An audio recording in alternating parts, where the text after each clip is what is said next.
I will call to order the Personnel Policy Curriculum Committee meeting, which was duly noticed on August 1st, 2024, through posting and notification of the press in accordance with Wisconsin 19.84. Notice is hereby given that school board members who are not members of this committee may attend the meeting so as to constitute a quorum of the Board of Education. Any such board member attendance will be for information gathering only and will not result in direct decision-making by the Board of Education at the committee meeting.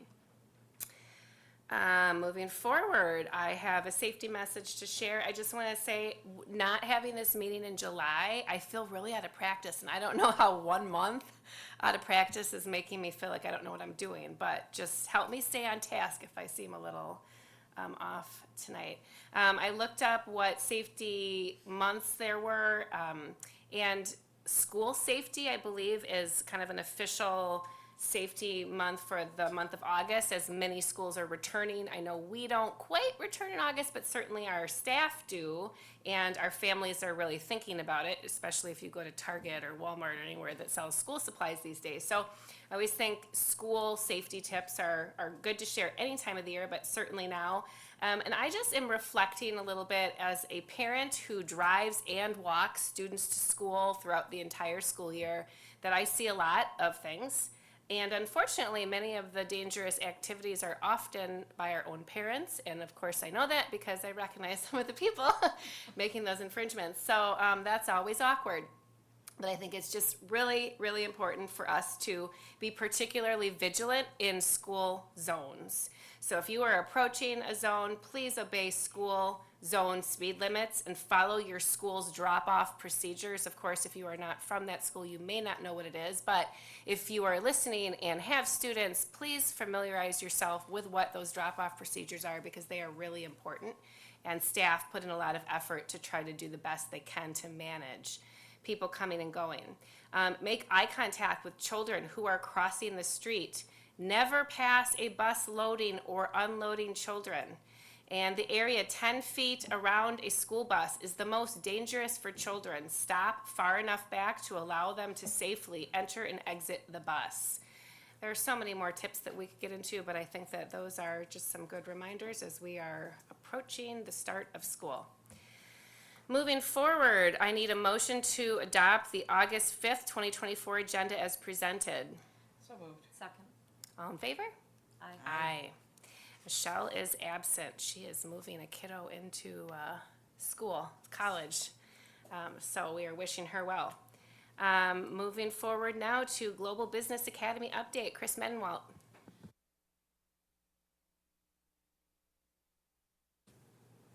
Good evening. I'm actually not going to talk very long because I'm going to turn it over to two gentlemen who have a lot more interesting things to say.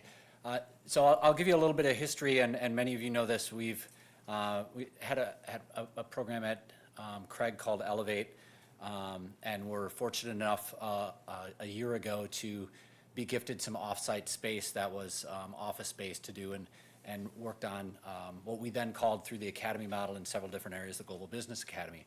At the same time, Parker had been doing a lot of work in their marketing department and with their DECA program. But what happened this spring is we had some staff resign, and that created an opportunity for us truly to make this program district-wide. And I approached both John and Fritz, said, hey, I'd like you to hear me out. Here's what I'd like you to do. I'd like you two to work together because you've done a lot of things similar and some different things both at Parker and Craig, and we'd really like to combine your expertise, skills, and knowledge and your contacts in this community for the betterment of our students. We'd still like to be able to do it down at the Business Hub. We'd still like to use that facility, and they were gracious enough to say, yes, we'd like to work together and do this. And have been working real hard since, I don't know, our first meeting maybe was May, somewhere in there. And so what we're creating now is what we're going to call, just because we're now truly combined, is the Janesville Business Academy, because we will have students this is one of the few times that we will have students both at Parker and Craig enrolled in the same course, working together with some things. Probably the most successful time we have done that in the past is the house build, where we've combined that. So these two have worked really hard at it, and I will have much more to say about the planning they've done and the expectations and really the experience our kids can have. So if you two could fill them in a bit, that would be great.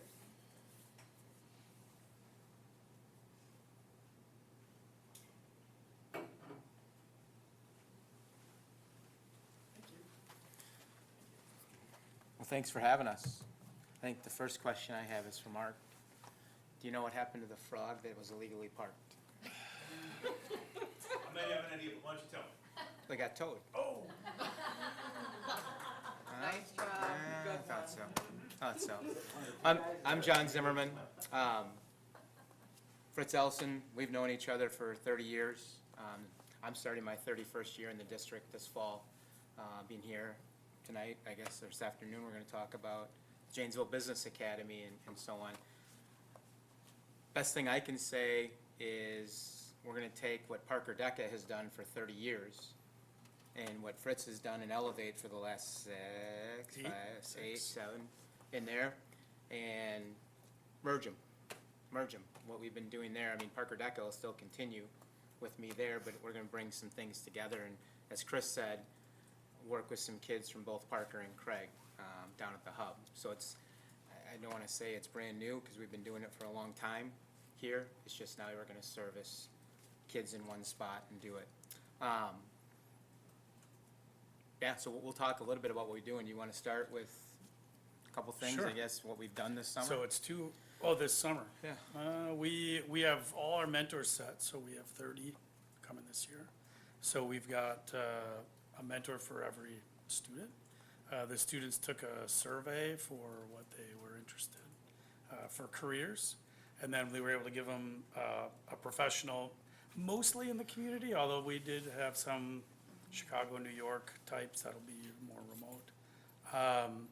But it's people that are, doing what they want to do. So we are set to, we think October was going to be once golf is over, Yep. to have a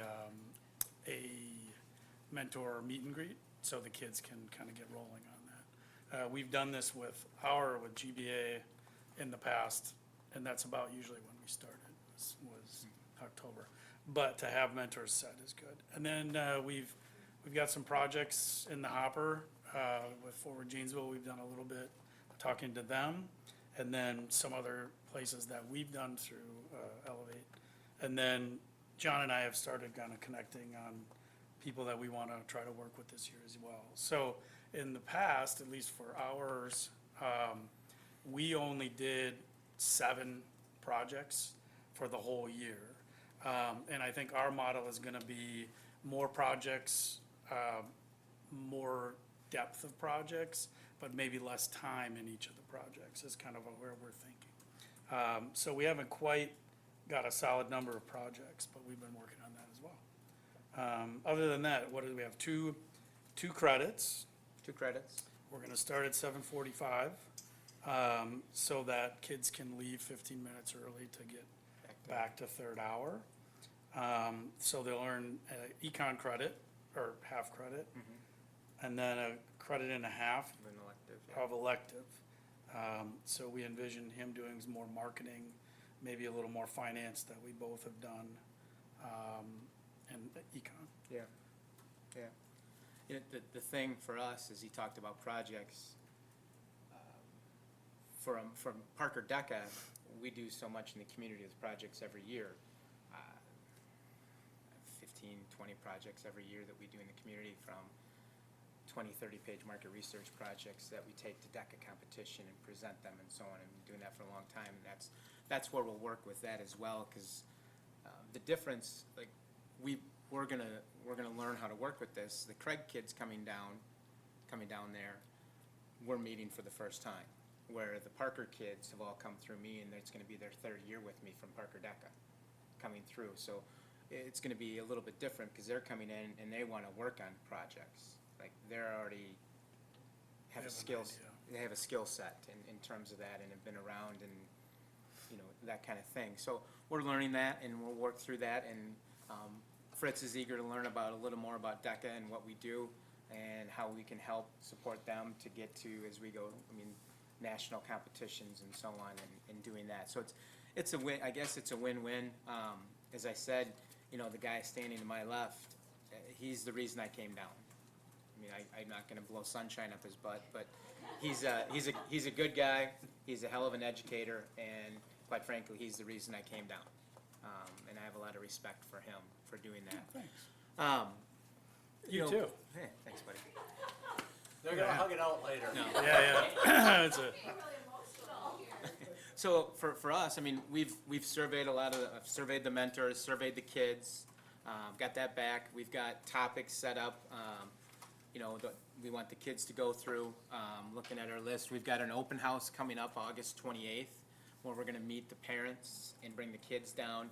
That starts at 5:30, down at our Janesville Business Hub.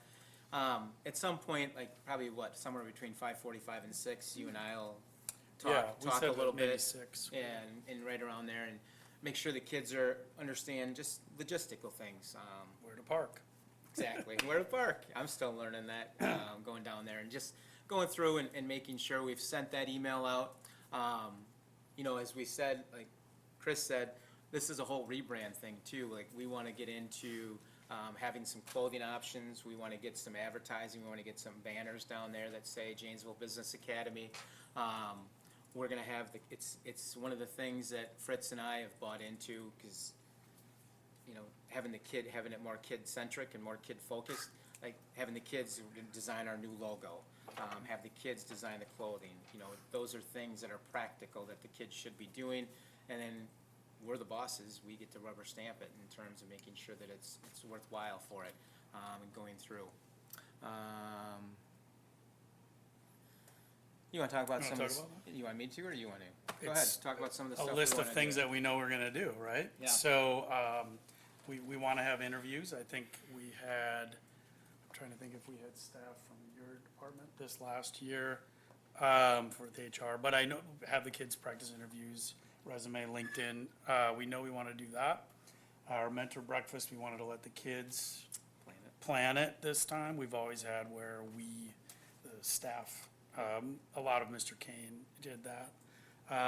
We know we want to do email, and this is our brainstorming, so, email etiquette, things like this. We want to get them out in Janesville. I mean, I've lived in Janesville since '97. For you, it's since 94. So, I mean, we kind of are bought into here, so we want to get them doing stuff, scavenger hunt type stuff, but to get to businesses and some of that, and we've got some ideas. We did it similar, I don't know if you said you've done that, but we've tried some things there. Last year was the first year I had them going to service club meetings, and I know they went to Zonta, and then also to some nonprofit meetings. DECA's been doing that as well, but you know, to get them to the Rotary and things like this, we want the kids to see the importance of networking in a community, and the benefits of that in the workforce as well as personally. So they interview people and do some things like that. Go ahead. I'm a former Rotarian for a decade, and then Parker Deck has worked with Morning Rotary for 28 years now as a partner with them. And then I was also a forward Janesville Goodwill Ambassador for about a decade. So I met Lisa, doing that. So the community thing through, and that's, you know, we're not reinventing we're not coming up with rocket science here. We're just taking the best things from both of us and bringing them in. And as far as that goes and doing it, and it's the community thing that's gonna help with the kids, as far as networking. You know, you talked about, for example, the mentor breakfast. Like, I meet with my DECA officers over the summer. I've met with them for about 15 hours this summer already. Leadership training, getting them ready for the year, to run a 250-member chapter for that. So, you know, and the DECA officers, the 6 of them are gonna be down here in this program, and that should be something they do. They should organize the mentor breakfast. They should be communicating with the business professionals. They should be bringing them in. They should be greeting them. They should make sure the food's set. You know, our job is to, as I say, to go back in the corner then and be out of the way and let them shine. And then if something goes wrong, that's where we go to the forefront, fix it, and then go back to the corner and stand off to the side. And that's the great experience for the kids. to making sure they understand how to make this happen and make it work. And there's so many different things that we can do that are gonna let the kids buy in and have some ownership to this, and make it great. Make it great for Janesville, for us. Anything else you wanna add? No? I know, we had stuff we could have given out, we forgot to print that stuff. That's okay. Do you have any questions for us? I don't necessarily have a question, but just maybe a comment, and you probably have already put your two heads together and come up with this, but you talked about the importance of networking, Fritz, and I just wondered if there's an opportunity not only to show them like the Rotarians and all those service organizations, but also maybe perhaps integrate Join Janesville in with one of those, and if the young professionals, and see what, you know, because we always talk about retaining our young people here in Janesville, to show them it's a great place to work, play, and live. I think that would be a great opportunity for them to hear from some of those young professionals in that. Yeah. I didn't know if you had thought of that, just a comment. Hadn't, never came up. Thanks. Oh, this sounds nice. I like this idea a lot, and so how does this mean that DECA is going to be extended to Craig, or is there already a DECA program at Craig? There's a DECA program at Craig. Okay. They've got a great new hire over there in Heather DiStefano. I've met with her 4 times this summer, helping her get her feet wet. Not, I wanna say training her, cause Heather's got she's a good teacher already. Yeah. So Craig has a DECA chapter. Fritzy and I have talked about how to possibly down the road get them involved more in doing that. So DECA's gonna rebrand themselves at Craig a little bit. And Heather's, what a great hire for Janesville, for Heather over there. So you hired a good one over there to take over that DECA chapter and bring it back. Great, and good. And then, okay, so then do the kids that are coming from Parker, are they just kids that are involved in econ and elective, but they also just happen to be members of DECA, or do you have to be a member of DECA to be part of this? So when Chris came to me with this, with experiential learning, you know, we've been doing experiential learning for 30 years. I don't know how else to say it. I'm just being honest. What we've done, if you wanted to come up to my classroom, I've got well over 200 projects we've done in the community in my 30 years on different businesses and being part of our service organizations and Forward Janesville. John Becker, I don't know how many times have been in my classroom over the years, and Dan Cunningham and so on and so forth. For us in doing that. So we've already had this going on for a lot of years, you know, in doing that. And business innovations came about from Chris and going over, and we visited, where did we visit? Elmbrook. And visited there. And basically what I did with business innovations at Parker, made it like a capstone course. You had to take marketing 2 to get in and come with me to be at Parker. So that was the big thing for me, because I don't have a filter anymore. I'm always honest. I'm a control freak, and I'm not gonna put kids out in the community that haven't come through and been John Zimmerized or DECAized or whatever you want to say. But there's a trust factor, because if Kira Sailing, our DECA president, was here right now, I'd say, Kira, go up and introduce yourself, and she would know what to do and how to go through the elevator pitch. That's how I train. That's how we train them in doing that. So and working with Fritz, sounds like you've done that with Elevate. It's just I know my kids for 2 years, where Fritz is doing the training right down there. So it's a little bit different this year, and we'll get to a point next year, maybe the year after, of getting it a little bit more on the same footing, and looking at some strategic planning and how things fit. I just know that Chris Mendenwald wanted us to work together, and I told you how I feel about Fritz already. I don't want to make him cry again. Does that answer your question? I can go on if you want me to. No, that's fine. That's good. Thank you. And so they'll get a half a credit in econ. Do they take econ at the center, or do they take it separately? And then, so everybody's getting the same econ class? Yep.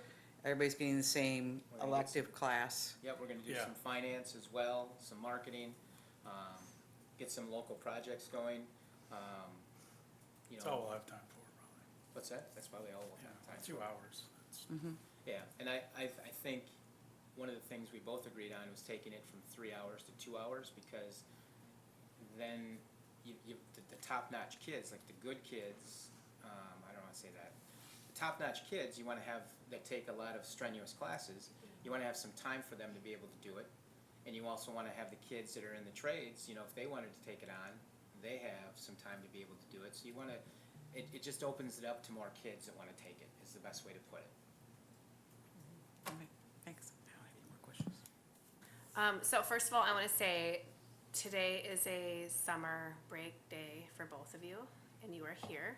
So when I was chatting with you earlier, I didn't acknowledge that, so thank you for sharing some of your summer. I know you've already been doing a lot of work this summer, but you're here today, and we really appreciate your time. 2, we have seen your work with DECA, with Addison Riley Lean, who was the Parker representative at our school board meetings for 3 years, and she is a very impressive young lady and spoke very highly, so we were always really up to date on what was going on with Parker DECA because Addison shared it all with us. So thank you for the work that you invest into your students, because it was very apparent for us to see that in our time with Addison. John, you have a really great reputation. I'm more familiar with what has been happening at Craig because I have mentored a little bit by going and showing up for some of the things at Craig, but your reputation precedes you in the community. So I am personally very excited to see this program that I have really supported grow. And I mean, I almost cried over here when you were talking. I'm not gonna lie, I got a little emotional. So I am very pleased to know that it is a true partnership. So thanks for your willingness, both of you, to be engaged. My whole life, I feel like, is just this constant, like, collaboration of education and business coming together. And so I get really excited. And it's one of the reasons why I love this program, because it's my life, basically. So when you're going through all of these things that you're going to be doing with your students, those are real life business tasks. Planning events and networking and going to, I so appreciate that you're incorporating these things into the curriculum and expectations for students, because as a business owner, those are real life. The logo and the clothing, I mean, that's stuff that businesses have to do and often don't have any training on how to do those things. So I think it's great. I just want to let you know, from my standpoint as a business owner in the community, don't ever hesitate to reach out to us. If you're looking, just, as you're talking about what's the right word? You said it, where your kids are going to go around and do things. Scavenger hunt, that's it. I mean, we would be happy to be a part of that. So, and if there's ever anything in the, a little bit different healthcare, but healthcare collaboration into the business world, don't hesitate to reach out, because we're, we care very much about students coming back and being here in our community. It's so important. So I don't have any questions. I just really wanted to share that feedback with you both, and we'll be rooting you on. Keep us in the loop as you go. Invite us to your stuff. We really are excited. Thank you for your time and sharing your program with us. Good luck. All right, Thank you. thank you. Thanks for the joke. All right, now I gotta get back on my agenda here. All right, moving on to 1.5. Motion to move to full board approval of early retire addendum to the staff book as presented. We need to talk about that. Jamie and Scott. Hello. Hello. Okay. Good evening, everybody. I am excited to present. Can you hear me now? Good? Okay. I am excited to present to you the early retiree addendum, which may sound like some new language, but we did talk and decided to align it a little bit more with the employee handbook language, and so we did switch it from retirement cliff to early retiree addendum. So, as you know, and as we've discussed previously, June 30th of 2025 is the final day for an employee to retire. and receive 36 months of board-paid benefits. After that date, that amount would reduce down to 24 months. And so, over the past several months, the benefits with Human Resources and the Business Office, we have been analyzing and evaluating various options for the district to be able to offer to these potential retirees to hopefully try and defer or postpone their retirement. We have been able to narrow it down and believe that we have developed a plan that is both beneficial to the employees and to the district. So prior to getting into that, I just want to give you a refresher of what the eligibility for retirement is and the current schedule of benefits. Then we will be discussing the early retiree addendum, health reimbursement account, and then the administrative recommendation. So for eligibility, for those employees hired prior to July 1st of 2015, in order to receive board-paid benefits from the School District of Janesville, they must be between the age of 55 and 64, and they must work in a full-time capacity for a minimum of 10 years immediately preceding retirement. If the employee meets all of those eligibility requirements, the schedule of benefits would be, if they retire prior to June 30th of 2025, they would receive 36 months. Then as you can see on the schedule, it will reduce to 24 months for those eligible between July 1 of 2025 through June 30th of 2035. And then finally, one more reduction down to 12 months of benefits for July 1st of 2035 through June 30th of 2045. All three of these schedule of benefits has the opportunity to convert their bank sick time to purchase additional months of health insurance. Okay. Sick time conversion. The district has two banks, one prior to July 1 of 2015 and one after July 1st of 2015. Both are used to purchase additional months of health insurance. Both are converted to every 8 hours equals $147. The bank accrued prior to July 1 of 2015 can only be utilized to purchase additional months of health insurance. Okay? Bank 2 can be used to purchase additional months of health insurance as well. However, in the event that the retiree reaches age 65 and does not need additional months of health insurance, whatever that remaining dollar amount is paid out into a tax sheltered annuity for the retiree. Okay?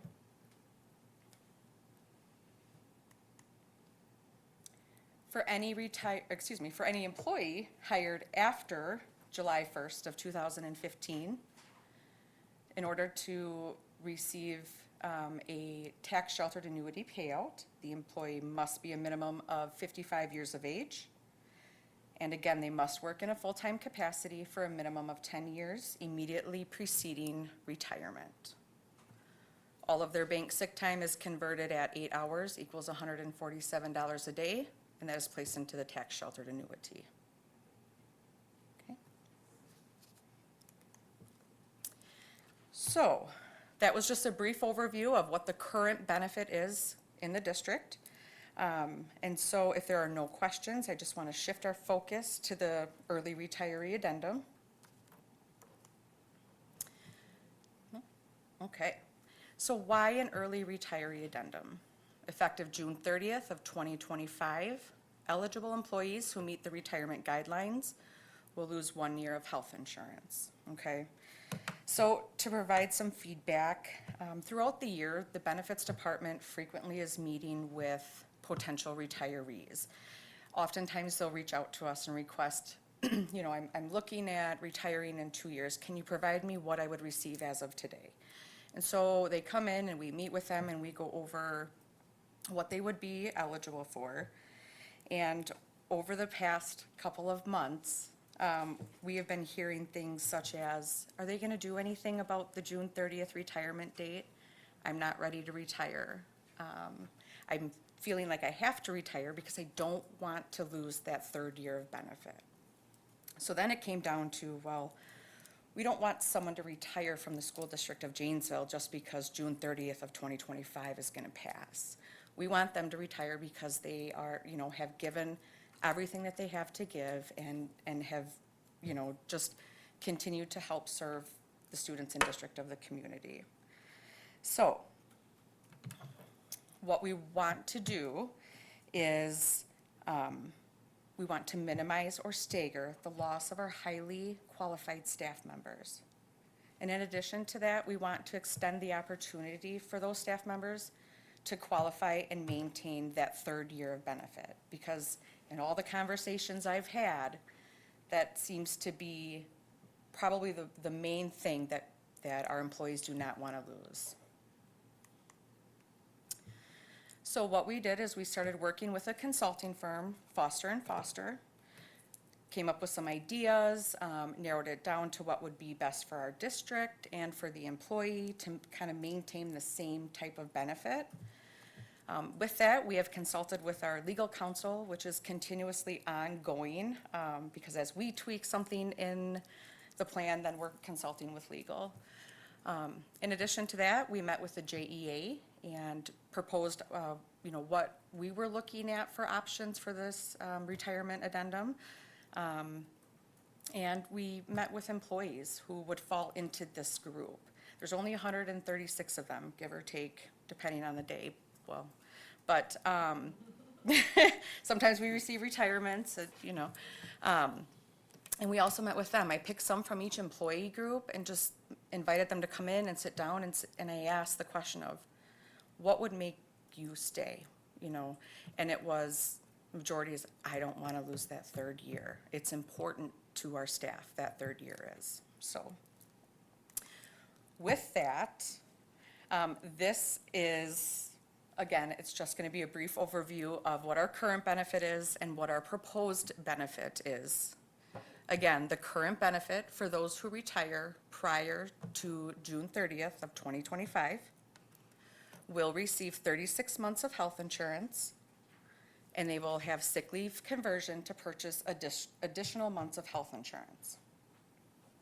Under the proposed benefit and what we would like to offer to these potential retirees, they would be provided 24 months of health insurance as it is written in the employee handbook.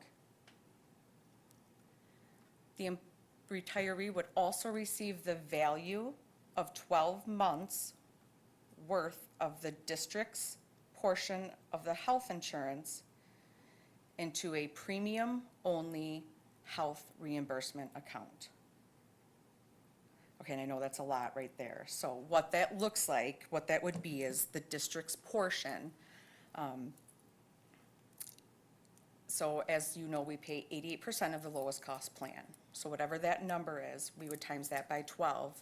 We would base it upon what they're currently enrolled in, times that by 12 for the district's portion, and that would be the value of the benefit that we would put into a health reimbursement account for the employee.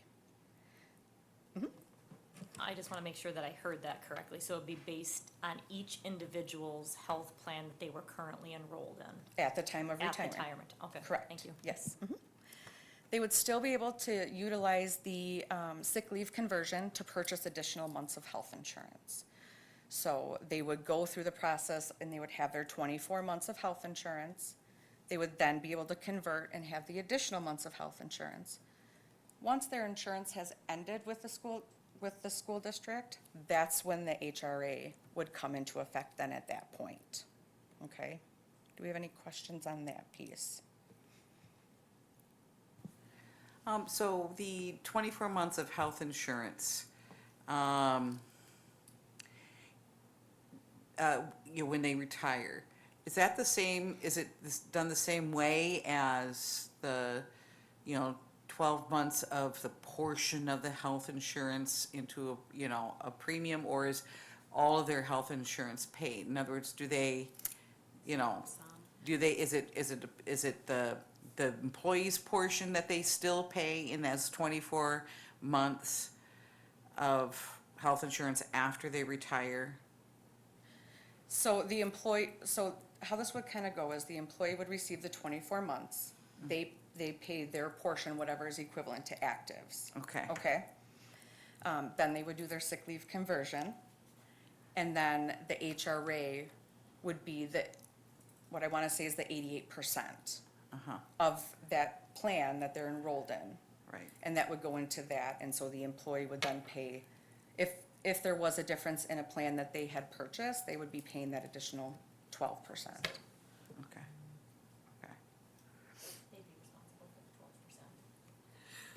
for the 12%. Is it a monthly payment or is it a lump sum payment? So they, like, in June, they would get that 88% allocation, and then July they get, or is it at one time that would be, the lump sum would be available? Thanks for sharing your mind. I said it was easy.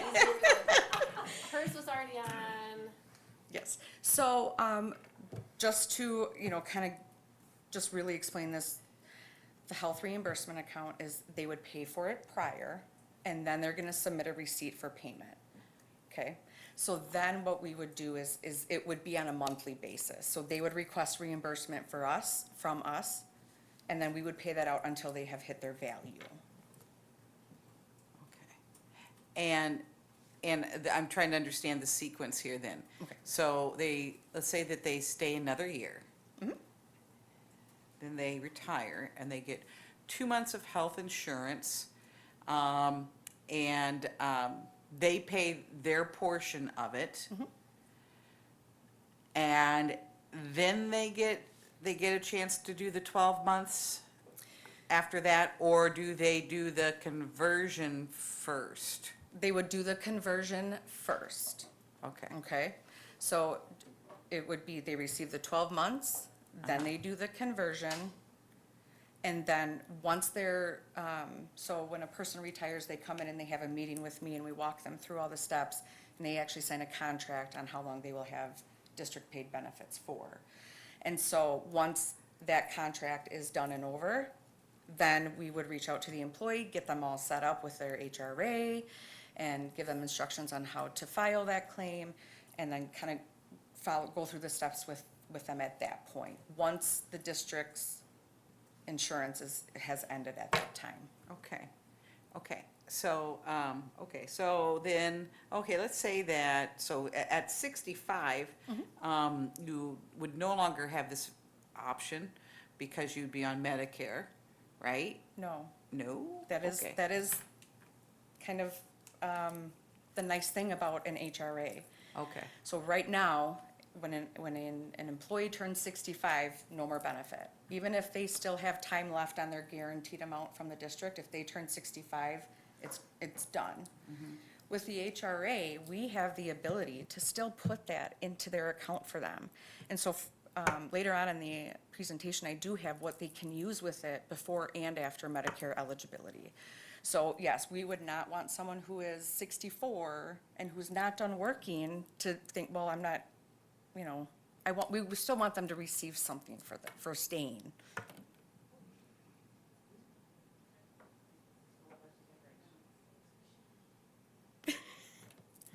Yeah, okay.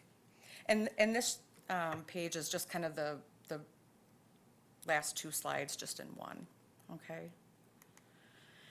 So the vehicle that we're gonna use for this would be is a health reimbursement account. So like I said earlier, the retiree would pay for the premium, and then they would submit for reimbursement. It's very similar to like a flex spending account, okay? Our HRA would be for premiums only, okay? So it has to go towards a health insurance premium.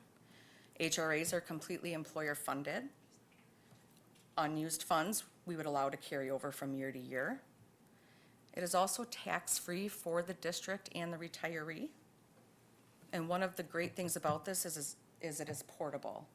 So when I say that, what I mean is oftentimes we have employees who leave the area when they retire. In fact, we had some employees do that and waive benefits. And so when they enroll in our health insurance, they're tied to Dean and Mercy. But if they move to Florida, you know, their only access is to emergent or urgent care. With an HRA, they can be in Florida, search for a plan that fits their needs, and use these funds to help pay for that.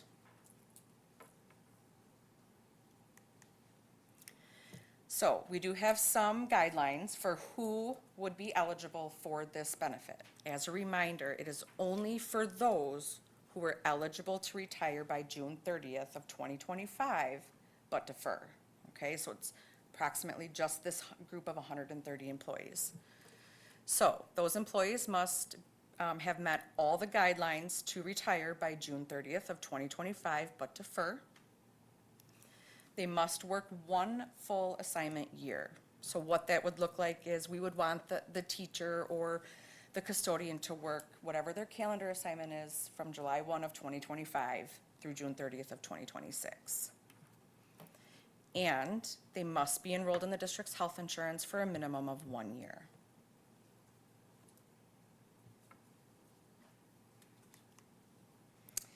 So this is how does the HRA work with my retirement? And I like this piece because people who are 65 and older can still benefit from this. So if prior to age Medicare and you have this HRA, you can use it for health insurance premiums paid with after-tax dollars. That could include our COBRA. So if they are on our insurance and their retiree benefits run out, they could enroll in the COBRA in our plan for the 18 months, okay? Health, dental, vision from another employer, as long as it's with after-tax, and they can use it to purchase insurance on the marketplace, okay? Once they become eligible for Medicare, all of those options still apply. However, it will include any Medicare Part B, C, and D premiums, a Medicare supplement premium, and we can expand it to include medical care expenses, but only after age 65. Okay? And we're not gonna require, we wouldn't require this employee to use it right away, right? So if they do have another health insurance to use and they wanna wait until they're Medicare eligible, we can do that as well. Now, with this slide, I want to just say that this is potential benefit amount. This slide is just showing you a range of what an employee could receive, and it's based on this year's current district cost, okay? So for a single, after they utilize all of their board-paid benefits and their sick leave conversion, had this plan been in effect today, the employee would receive approximately $6,700 into their HRA, okay? For a family, it is almost, it's 20,000, almost 20,200. And that's at the district's 88%, at the district's portion. But again, this is just based on this year's rates. So, the administrative recommendation would be to move the early retirement addendum to the full board for consideration.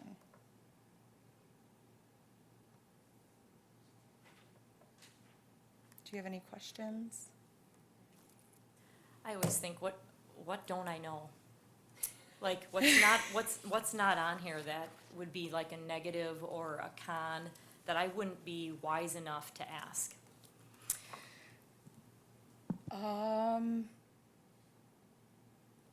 Okay, Mark, 'cause I'm not, Dan, Scott. You don't know what you don't know. Correct. So all I have is the information in front of me, but I always know that there's things that may affect this that aren't necessarily showcased or highlighted that oh gosh, 3 years from now, oh, I wish I would have known that. That really wasn't in the PowerPoint, and maybe I would have made a different decision. So there's a couple of things that I don't know that we can define because we don't know. So the example would be, we have 130 people who fall in this area, and we're trying to reduce or stagger. That's the real importance of this. We don't want 130 people to leave us on July 1 of next year. that in addition to our regular turnover would make it very difficult. So we're trying to continue to retain staff. That's one. We also know that there are some people who won't retire and will lose 2 years of, or lose a year because they're not ready to retire. But I don't know who those people are, if that makes sense. So some people, even if we didn't change the model, we left it at you get 2 years instead of 3, they wouldn't retire out of the 130 because they're not ready to retire for whatever reason. There's no way to factor that in, if that makes sense, like, because I don't know that. It's also true that by moving forward health insurance benefits to the future, the number we're giving you is today's dollars. I don't know what 88% of 3, 5, 7 years looks like. It likely will look like more, right? But when we say more, the more is whatever percentage the district has to pay. The alternative is what happens if, and again, we're talking about our most experienced educators and professionals, if they all leave and what's the cost to replace them with non-tenured folks? So that's the cost reward that we bantered a lot, and Jamie and her team did a great job of thinking of all the pieces. I don't think they left one stone unturned, and we've backed off because this is a good concept and idea, but we're only ready to do it for this group right now. And what I would just go back to remind the board is that you have to be hired prior to July 1, 2015 to get any post-retirement benefit, right? So right now you can see it's a 55-year number because 2015 till now is the 55. But as this moves forward to 2035, you have to be, it's 10 years, but you have to be hired before July 1. And so that number's gonna, and the same thing for 2045, you have to be hired before July 1 of 2015. So you start thinking about the number of people and what that looks like. So it's gonna narrow. But ultimately, I think it does two things. One, it gives people an option. So some people might say, you know what, that's a good option for me. I'd like to have that last year portable and use that to buy health insurance on the market. Because in some people's cases, what we potentially will provide them will be more than 1 year of health insurance. If you understand, like right now, the model is you get 3 years and that's it.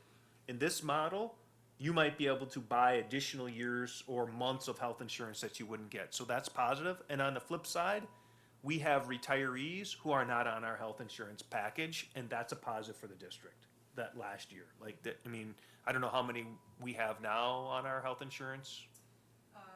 For retirees, we will be a little bit over 100 once September 1 comes. We were at 83. Right. So again, not that we don't value that, but that's an expense that by this, we could manage it, not mitigate, manage it. Okay? Those are the only, I don't know if there's anything else people can think about that's, just to reiterate, it's, we don't know who would have retired anyway.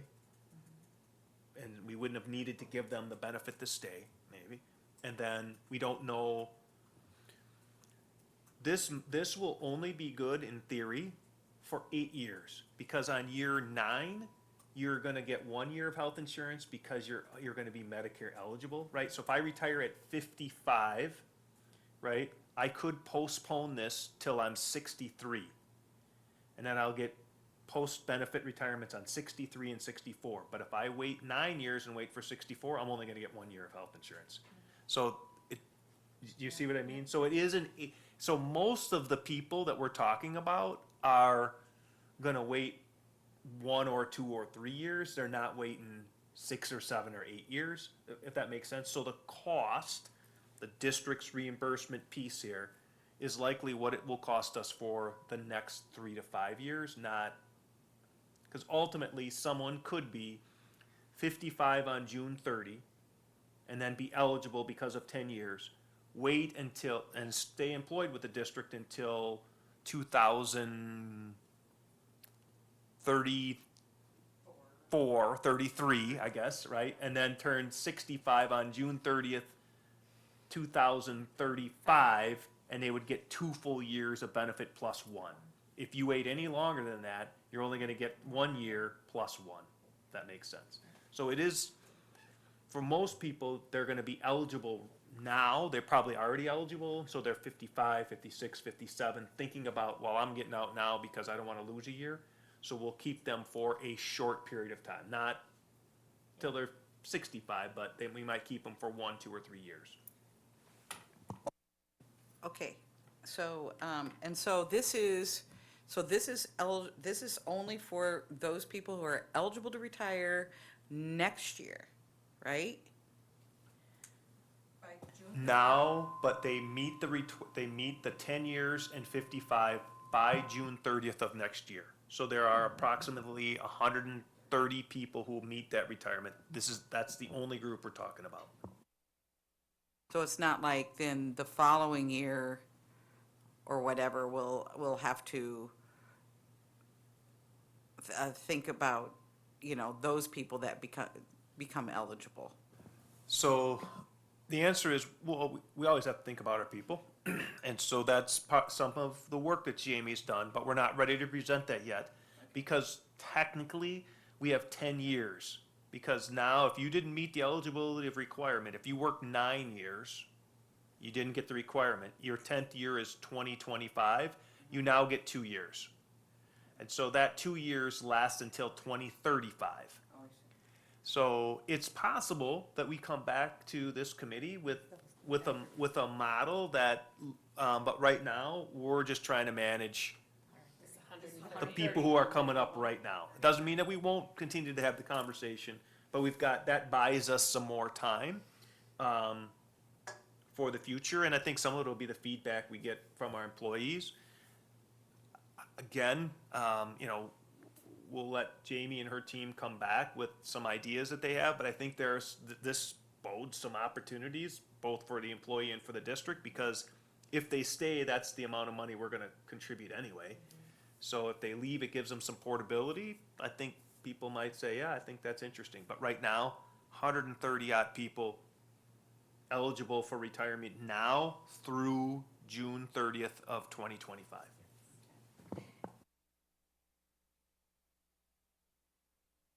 Shoot, I just had another question pop in my head and then it went right out. I have a question if you want to think Yeah, about it. yes. Do you want to use my No, mic? I'll use my own this time. Thank you. So, okay, so I'm thinking about this 130 that are eligible. So once, let's say this goes through, voted through the full board,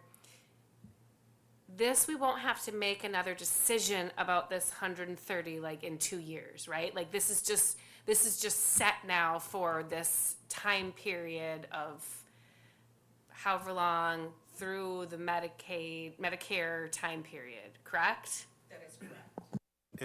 We won't make any recommendations. They're good for 10 years. Okay.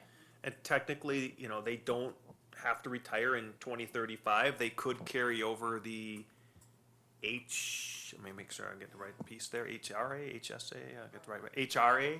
If they retired at 64, which would be 2034, they would receive just that benefit. But we aren't making any changes and promote any changes to this group after the board's approval or not. I guess not, maybe we would come back with something else. Okay, that's good to know. So it helps me to understand that we're not gonna be coming back and saying, okay, now what else can we do for this group? This is what's gonna be offered to this group. Okay, thank you. I remembered.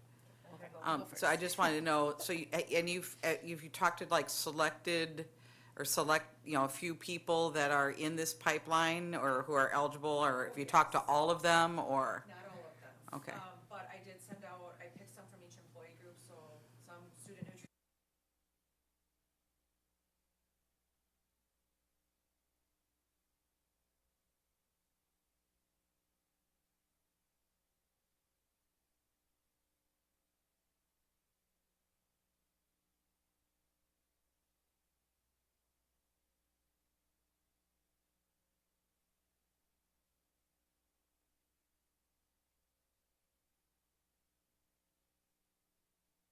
I know you had commented that you wouldn't come back, but could you, I'd be interested in knowing like the updates of those like 130. Like how did, if and when the full board adopted this, I would like to see like how many of those 136 did we retain? I mean, was it a good idea? I mean, all this hard work that you've put in, you know, with the consulting firm, with legal, you know, were we able to keep, you know, 40 of the 136 so we could stagger that and retain that knowledge? Because I do agree, it's a lot of expertise walking out the door. So I just don't necessarily need to come back to the addendum, but I would like you to come back and just give us some updates as to what that's, staggerization, is that a word? I don't know, we were thinking another word, but maybe, I would just like to see that.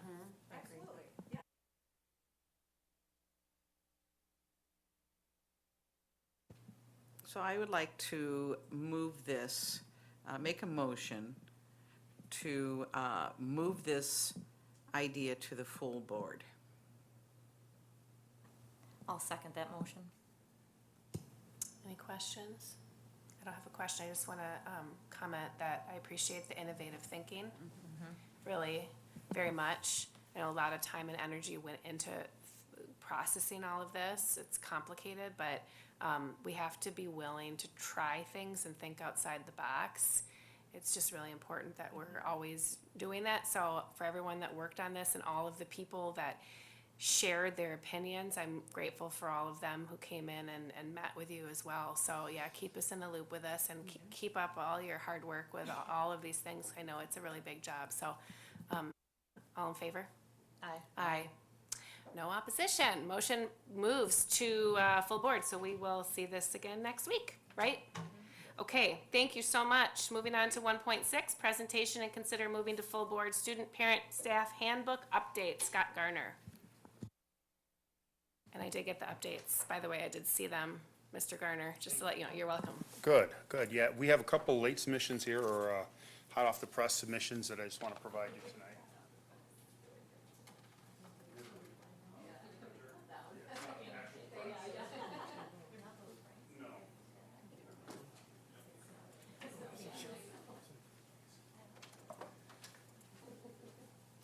Obviously, over the weekend, I'm sure you read every detail of the memo and both handbooks that we provided you. We do have the two submissions, but essentially every year we go to you to ask for your approval. Tonight, we're asking for this language to get moved to the full board's consideration on the August 13th meeting, I believe. And inside there, we have a multitude of changes. So I'm going to start with the student handbook.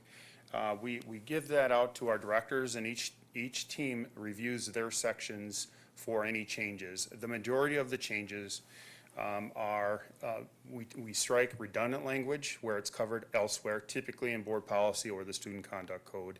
We also strike language that has outdated policy numbers in it and update it with the current policy. So that's essentially what you see in front of you today in the memo that we've provided you. With the staff handbook, much of what you see today is our title changes based on the variance of staff. We had our, like our PACT advocates and a few other positions that have changed. We've changed those titles, we've taken them out of staff groups, we've added additional in and just updated that way. Commissioner Paul, you had questions about rationale on some of the changes, and I just want to quickly address some of those. Specifically, you asked about the safety in the staff handbook for tornado and fire safety. What we do is every school is required to complete a building emergency response plan, and that is I believe it's state requirement, that is turned in then to Kim Perenboom. So we have those on file. And the reason we took it out of the handbook, the staff handbook, was we don't want to have to change it every year and just say, please refer to the building emergency response plan. So that allows us flexibility that way. In terms of the student handbook questions that you had, the majority, as I review those today, and talking with Mrs. Perenboom, those are all covered either in the student conduct code or through board policy. So it's just redundant language. With regards to the two policies I've handed you today, one is with regards to the student conduct code, or athletic code, co-curricular code, I should say. I talked to AD McLaury. He just added a couple board policy update numbers in there, and on this copy, you have the offense, what happens on the first, second, third, fourth offense. I believe it's on the back of your sheet. We added that, and then we had a group get together, Director Mendenwald, Director Perenboom, and the high school principals reviewed the cell phone language that is currently, the language that is currently in the handbook, and had recommendations for updates. So we wanted to get those submitted to you now for your consideration then on August 13th board meeting. I will update the memo to reflect those different pieces. I provided you the information they gave me in terms of the changes and the rationale. Any questions? Thank you so much for, so you did know that I did read through it.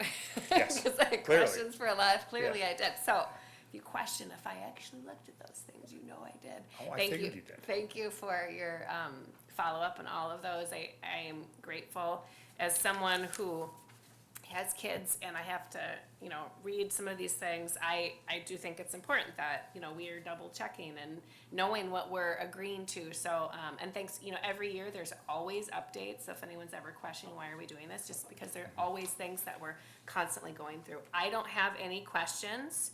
I don't know if either of you do related to either of these handbooks. Typically, this is the time where you'll see the most handbook changes for the staff handbook. Yeah. But we do that quarterly because Okay. there are some updates. Okay. The student handbook stays as is typically. If there are none, is there a motion to approve moving these handbooks to the full board? I'll make a motion to move them to the full board. Your second. Can I second? Second. Kathy seconds. Any other questions? Okay, all in favor? Aye. None opposed. All right, thank you so much. Thank you. Thanks for your responses to my questions, Mr. Garner. Okay, and then we have 1.7, review Neola policy revision and consider moving to full board for adoption Neola policies. There are several. Policy 2264, non-discrimination on the basis of sex and educational programs, PO 5610, I feel like I'm reading these funny, suspension and expulsion, PO 5850, social events, AG 2264, non-discrimination on the basis of sex and educational programming or activities. I had a few questions that you saw, and really they were mostly related to just some wording of sometimes we've noticed in the policies, and I think it might just depend on how some school districts structure, because all school districts are different. And and their boards are different, and we have a board that isn't really involved in the day-to-day decision-making. That's what our paid professionals are. They're making the decisions, and we kind of do some governing activities. Is that accurate?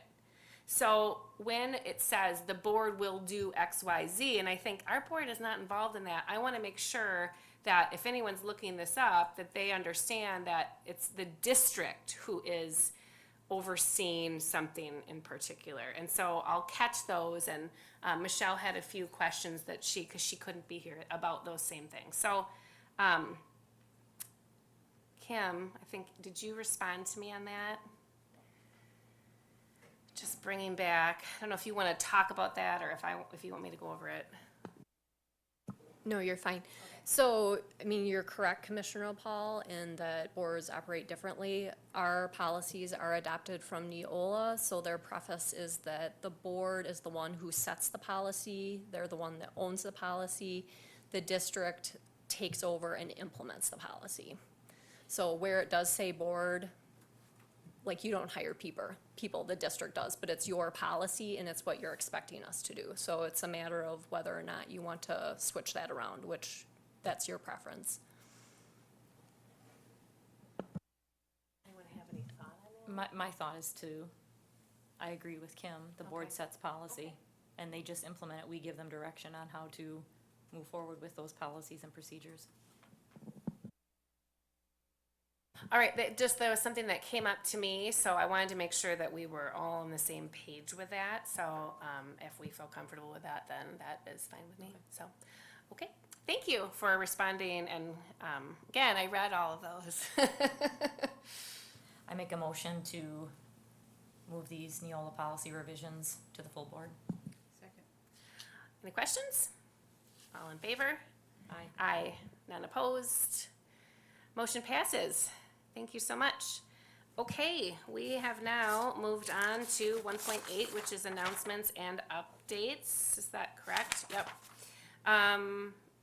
Our planning session, I'm just gonna share with you, is next week, Monday. So if anyone from our committee or the board needs to get in touch with us to get something on the agenda, that would be a good opportunity. So, you know, we're planning our agenda next week for the following month, which will be September. And I do not know the date, but I bet Gretchen knows the date of our next meeting. It's probably been pushed back because of, That is the one that had to get pushed back. yeah. Well, it's set for September 5th, right? No. I thought it was on the 9th. I saw it on the 9th, but September 9th. Yep, okay, have it. So, our next meeting, September 9th, 4:30, same time, same place. Thank you so much. Are there any other announcements to discuss? All right, everyone, I appreciate your time here. We had a big group of people today. Thanks for everyone who put forth time into presenting. We're looking forward to another great school year of exciting PPC topics.